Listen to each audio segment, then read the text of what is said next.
Hello, it's only me. Sorry for the horrendous lighting. Maybe if I lifted this up.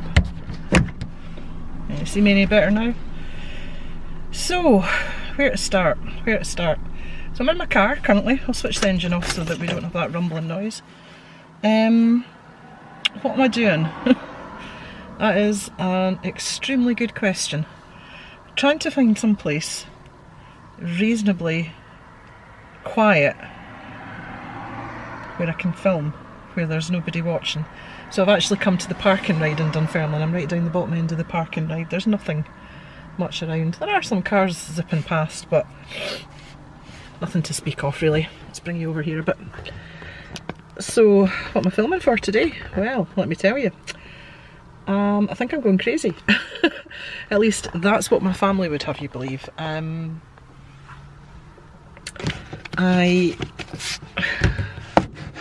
I'm attempting to do something called car camping. What's that? What indeed. I have got a very small car. I will show you how small my car is.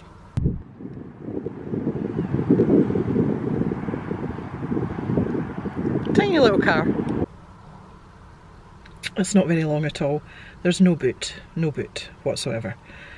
So this is probably crazy, but I've seen a lot of videos online where people turn their cars into like overnight campers, or sometimes even 2 or 3 day campers. So I thought, you know what, I'm going to do that just for something fun to do, something a little bit different.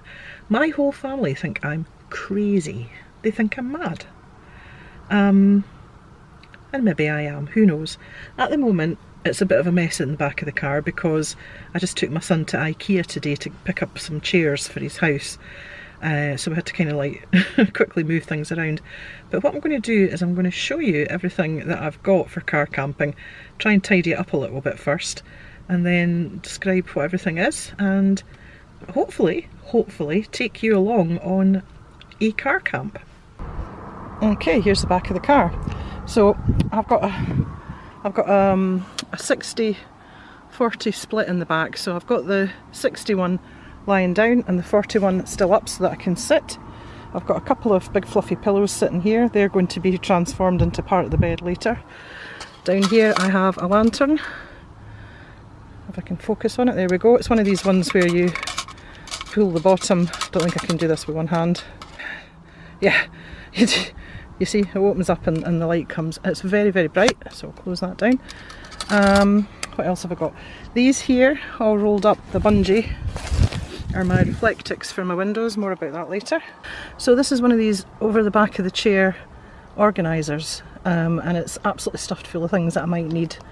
Down the bottom here I've got coffee, sugar, milk, powdered milk. I will have a big tank of water down there on the floor. I've actually got a porta potty underneath the seat, but we won't go into that. So there's all sorts of good stuff there. There's guy ropes in case I need to put up a tarpaulin. Don't have a tarpaulin yet, but I will eventually. So I think that's everything on this side. And on the back, this is the side that the bed's on. There is space underneath the chair there, so you can see I've got some bungee cords and I've got like a plastic tub full of bits and bobs that I don't need to get to very often. But this is the bedside. I've actually got 2 sleeping bags at the moment because I accidentally bought this one. I didn't realise it was a mummy type sleeping bag, and I just don't fit in it at all. It's very uncomfortable and very restricting. So I'll pop that over there. So I went and bought an envelope one yesterday. Haven't really tried it out yet, but hopefully it will be better. I've got all my pillows set up on this side. On the top here I've got an IKEA table, so that's good for cooking indoors. And this mat here, it's actually a drying mat, but it's to stop things sliding around too much here. The bed itself is a baby cot mattress, so it's really short, and I get around that by, when I extend this chair forward, there's a gap of about that. So there's actually a wooden shelf resting on the headrests of the back seats down here. You hear it? And then a pillow. Just stuff a pillow in that space, and that's the end that my feet go in.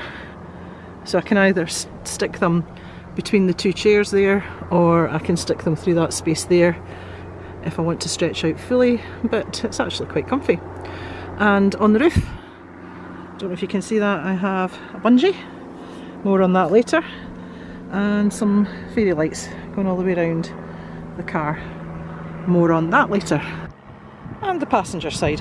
So as I said, this seat's quite far forward and also tipped quite far forward, so it's quite difficult for driving. But what I do in the front here is I'll keep this bag, which is full of my food, basically. It's one of these chill bags. And here I'll have my coat. This is where I'll have all my clothes, on this seat. These here are mosquito nets. More on those later when we do the Reflectix. And that's pretty much it. Hey again. So I've come home because it was getting a wee bit busy in that car park as the sun started to go down. So I'm back home and I'm going to attempt to show you how I put the Reflectix on the windows.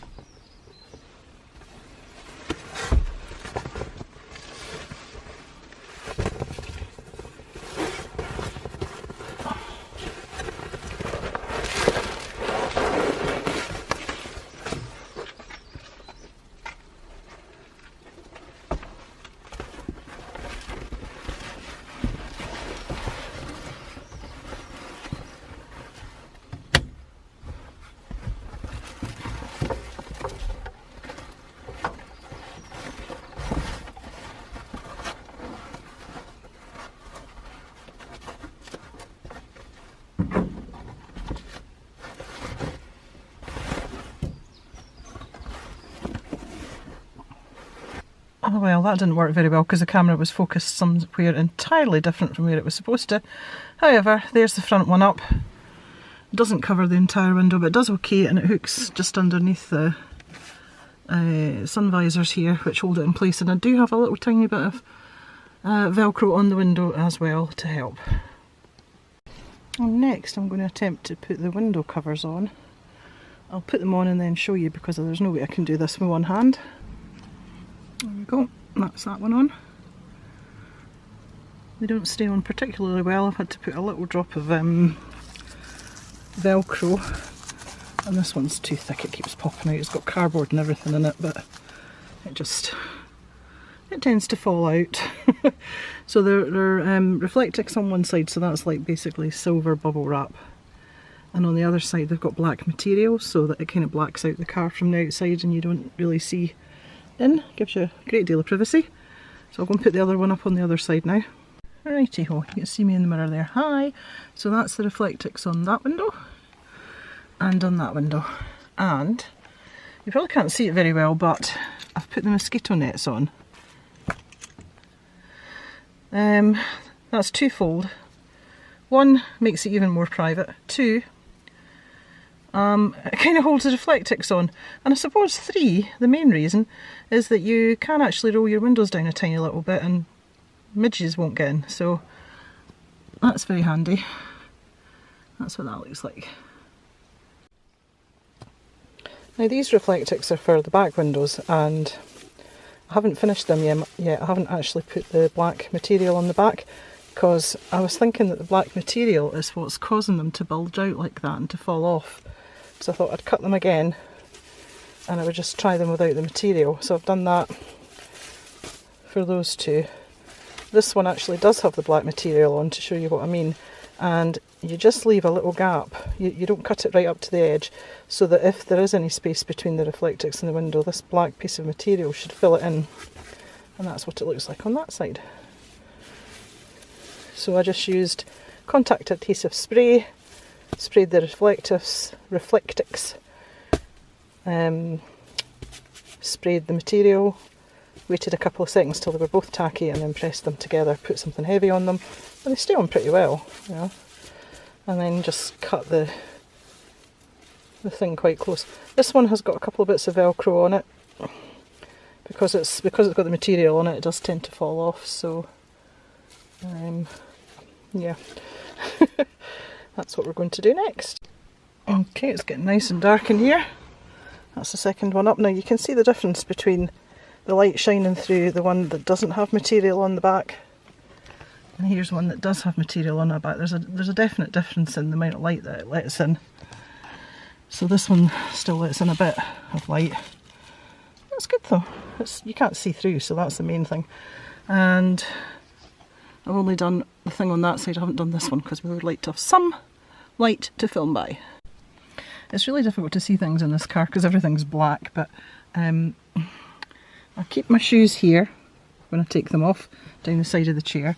They say you should always hang your keys somewhere where you know where they are, so I hang my keys right here. There you go. So they just hang there, so I know where they are. This is what the bed looks like from this end. That's where my head's going to be. There's the back window, and the chair's still up. Got a couple of cushions on it, so I'm going to put the back reflectix on so that you can see how dark it gets in here. And then we might have to put some lights on. Ooh. Ooh. Dark. And there was light. So I hang this up with a carabiner from a little hook up here. There you go. So it just hangs up there. That's cool. And that gives us plenty of light to see what we're doing. Also, which is another thing that's pretty cool, if I switch this off, plunged into darkness again.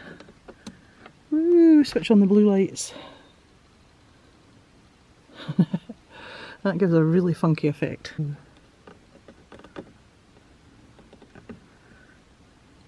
Flickering.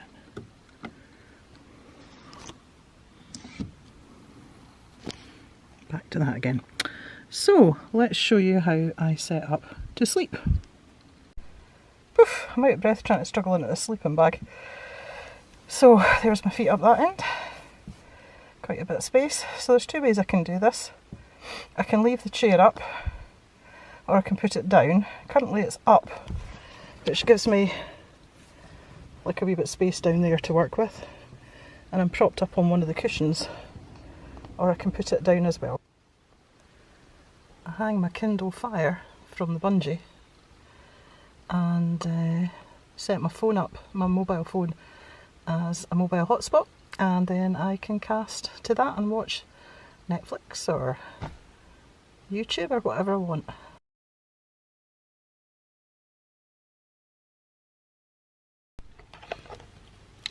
Well, this is it. This is the first night camping. It's a bit weird, I'm not going to lie. It's extremely dark. I decided to come up to Townhill Country Park, and I'm parked at a little lay-by next to the loch, and there's a couple of other cars around, but mostly it's just me. And it's extremely dark, so I'll turn you around and let you see what my view out the front window is, which is quite nice.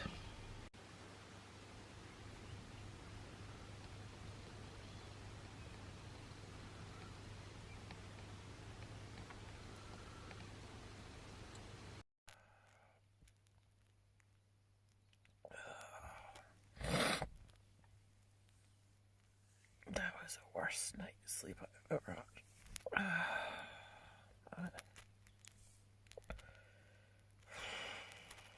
At least it's warm and dry in here, and yeah, the camper van is cozy. We made sure to put the diesel heater on.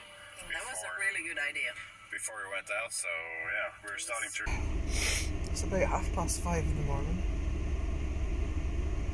That was the worst sleep I've ever had. Got a low-key headache.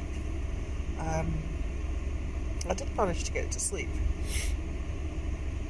And then at about 1:30 in the morning, the same people that were letting off, the same young people, I think, that were letting off the fireworks, started to run backwards and forwards past the car, screaming and yelling at the top of their lungs. I think they were drunk, and I think one of the girls kept running away and they kept chasing her to bring her back, and that went on for a good hour, and it was very difficult to get back to sleep after that, as you can imagine. But I did. I managed to get back to sleep. It was cold, but I was very warm, very toasty. I've now got the car heater on to warm up the car, also boiling the kettle. Coffee, maybe some breakfast, then I'm going to go home. Yeah, successful overnight. Well, semi-successful.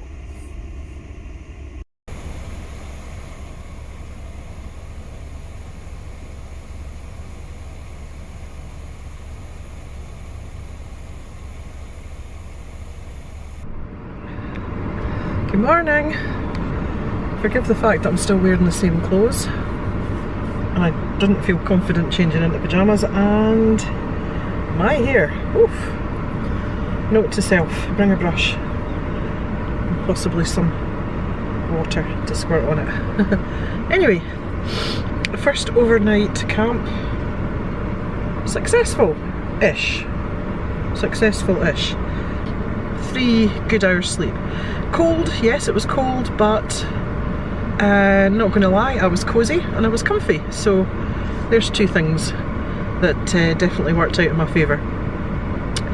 So I've packed the car up, taken everything down, all the covers off the windows, and I'm just kind of, the first thing I did when I woke up was I switched the car on and put the heat on to full blast and plugged in the kettle, because it takes about half an hour for the kettle to boil. And then by the time the car was nice and cosy, the kettle was boiling, so I had breakfast. I had some coffee and I had, it was like a hot breakfast thing. It was like oats that you pour water on, but I made up some hot milk and a banana chopped into it, and it was delicious. Mostly because I didn't have any dinner last night. By the time I finally found this spot, it was, I don't know, it was after 9, possibly 9:30. Beginning to get dark, like the sun had set. So yeah, by the time I found it, and I wasn't comfortable, there was a lot of people, there was a lot of cars around, and I didn't feel comfortable cooking, so I didn't. I just had a breakfast bar thing and some coffee, and that was me. So I'm gonna wake up a bit and then I'm gonna drive home.